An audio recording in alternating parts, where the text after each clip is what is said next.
তো অবশেষে কেকেআর এর নতুন ক্যাপ্টেন এবং নতুন ওপেনার চলে এলো কলকাতা নাইট রাইডার্স দলে। ইন্ডিয়ান ওপেনার চলে এলো এবং বড় মাপের প্লেয়ার চলে এলো কলকাতা নাইট রাইডার্স দলে। সেই প্লেয়ারের চাহিদা ছিল কলকাতা নাইট রাইডার্সকে অনেক দিন থেকে, এবং এতদিনে এবং কলকাতা নাইট রাইডার্স দলে সেই প্লেয়ার জয়েন করতে চলেছে। সেই প্লেয়ারের নাম হচ্ছে রাহুল।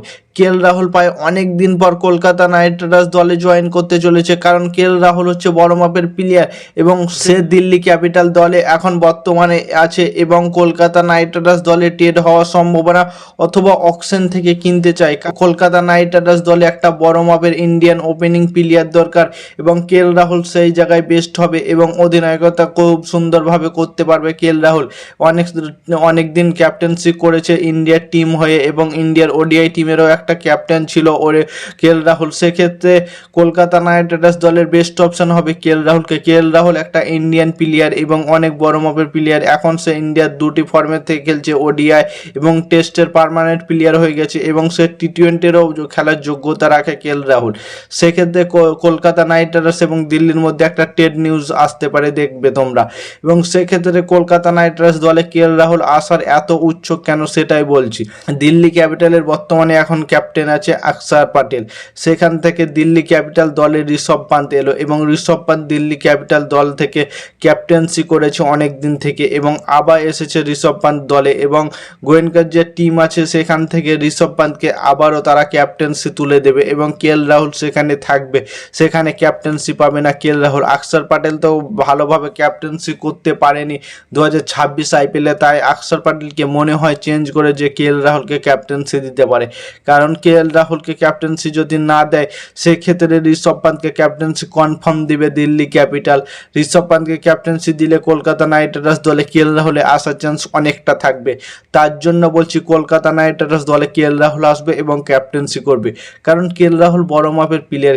রাহুল কলকাতা নাইট রাইডার্স দলে এলে কলকাতা নাইট রাইডার্স দলের পুরো প্লেইং 11 চেঞ্জ হয়ে যাবে, কারণ ইন্ডিয়ান ওপেনিংয়ের এখন প্রচুর চাহিদা এবং উইকেট কিপার করতে পারে, তিনটে কাজ করতে পারবে কলকাতার জন্য। সে ওপেনিং করতে পারবে এবং কিপিং করতে পারবে এবং অধিনায়কত্ব করতে পারবে, ক্যাপ্টেন্সি করতে পারবে। এই দিক থেকে কলকাতা চাইবে যে রাহুলকে যে কোনো মূল্যে হোক দলের মধ্যে আনতে। তারা ডিমান্ড করতে পারে, দিল্লি যেমন ডিমান্ড করতে পারে বরুণ চক্রবর্তীকে ডিমান্ড করতে পারে দিল্লি। না হলে আরেকটা প্লেয়ার আছে ক্যামরন গ্রিন, কারণ দিল্লি খুঁজছে সবসময় অলরাউন্ডার প্লেয়ার। দিল্লি দলে সেরকমভাবে অলরাউন্ডার প্লেয়ার নাই, তাই দিল্লি ক্যামরন গ্রিনের চাহিদা আছে এখনও দিল্লি দলে। দিল্লি এইবার 2026 আইপিএলে অকশনে গিয়েছিল ক্যামরন গ্রিনের পেছনে, কিন্তু ক্যামরন গ্রিনকে কিনতে পারেনি। সেক্ষেত্রে দিল্লি কলকাতা নাইট রাইডার্স দল থেকে চাইতে পারে ক্যামরন গ্রিনকে, বলবে ক্যামরন গ্রিনের পরিবর্তনে তোমরা রাহুলকে নাও। সেক্ষেত্রে এটা গুড ডিল হবে কেকেআরের জন্য, কারণ ক্যামরন গ্রিন 2027 আইপিএলে অতটা খেলবে না, কারণ তাদের ওডিআই ওয়ার্ল্ড কাপ আছে এবং সেই ট্রেডটা করে নেয় যদি এবং রাহুল দলের মধ্যে আসে তো কলকাতা নাইট রাইডার্স দলের প্লেইং 11 কেমন হবে সেটাই বলছি তোমাদের। প্রথমে ওপেনিং করতে আসবে ফিন অ্যানেলের সাথে রাহুল। দুজনে কি দুর্দান্ত ম্যাচে যে ব্যাটিং করতে পারে তোমরা তো সবাই জানো। রাহুল কেমন ইনিংস খেলতে পারে তোমরা তো সবাই জানো এবং রাহুলের মধ্যে কেমন ক্যাপাসিটি আছে এবং ক্লাসিক ব্যাটিং হচ্ছে রাহুল। সেক্ষেত্রে কলকাতা নাইট রাইডার্স ওপেনিংয়ে তো কনফার্ম থাকবে রাহুলের সাথে ফিন অ্যানেল, এতে কোনো বাধা থাকবে না। এবং 3 নম্বরে একটা বিদেশি প্লেয়ার খেলাতে পারে, তো যেহেতু রাহুল একটা ইন্ডিয়ান প্লেয়ার খেলাচ্ছে, একটা বিদেশি প্লেয়ার খেলাচ্ছে, সেক্ষেত্রে আর একটা বিদেশি প্লেয়ার 3 নম্বরে খেলাতে পারে রাচিন্দ্র রবীন্দ্রকে। রাচিন্দ্র রবীন্দ্রার মধ্যে অনেক ট্যালেন্ট আছে এবং সে বড় মাপের অলরাউন্ডার প্লেয়ার এবং বিদেশি প্লেয়ার হলে সে স্পিন বলটা খুব সুন্দর করতে পারে এবং অলরাউন্ডার প্লেয়ার রাচিন্দ্র রবীন্দ্র। 3 নম্বরে রাচিন্দ্র রবীন্দ্রকে রাখতে পারে কলকাতা নাইট রাইডার্স এবং 4 নম্বরে সুপারস্টার প্লেয়ার আঙ্কিশ রঘুবংশীকে রাখতে পারে। আঙ্কিশ রঘুবংশী কেমন খেলেছিল 2026 আইপিএলে তোমরা তো সবাই জানো। এবং 5 নম্বরে রাখবে রিঙ্কু সিংকে এবং 6 নম্বরে যে কোনো প্লেয়ারকে রাখতে পারে। 6 নম্বরে রাখলো রোম্যান পাউলকে, ধরো তাহলে 3টে বিদেশি হলো। এবং 7 নম্বরে রাখবে সুনীল নারায়ণ এবং 8 নম্বরে অনুকূল, 9 নম্বরে হর্ষিত রানা।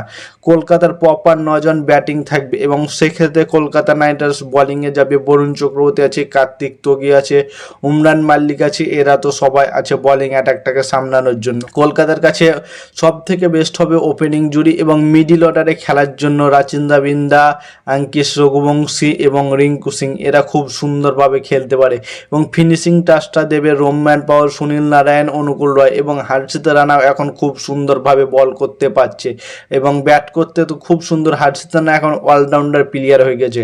রোম্যান পাওয়ার কি দুর্দান্ত মেজাজে খেলেছে মেজর লিগে এবং আমার মনে হয় 2027 আইপিএলে রোম্যান পালকে কয়েকটা ম্যাচের জন্য চান্স দেওয়া উচিত, কারণ 15 বলে 50 করেছে, মানে ভাবো কত দুর্দান্ত মেজাজে খেলেছে। এবং সুনীল নারায়ণের কথা কি বলবো, সুনীল নারায়ণ তো লাগাতার পারফরমেন্স করে আসছে। অনুকূল রয়ের মধ্যে অনেক ট্যালেন্ট আছে এবং হর্ষিত রানা যা এখন ফিনিশিং টাচটা খুব সুন্দর দিতে পারবে। 10 বলে 25 লাগলেও শেষে হর্ষিত রানা সেটা করে দেখার ক্ষমতা রাখে এবং কলকাতা নাইট রাইডার্স কাছে স্পিন কিং তো আছে। সেক্ষেত্রে কলকাতা নাইট রাইডার্স চাইবে যে কোনো মূল্যে হোক কেএল রাহুলকে দলের মধ্যে আনতে। এবং তোমাদের মতামত কি কমেন্ট করে জানাও, কেএল রাহুলকে কি কেকেআর দলে এনে ক্যাপ্টেন্সি দেওয়া উচিত কিনা। এবং কেকেআরের নতুন আপডেট পেতে চ্যানেলটাকে সাবস্ক্রাইব এবং ফলো করতে ভুলো না। ততক্ষণের জন্য টাটা, বাই বাই, জয় হিন্দ।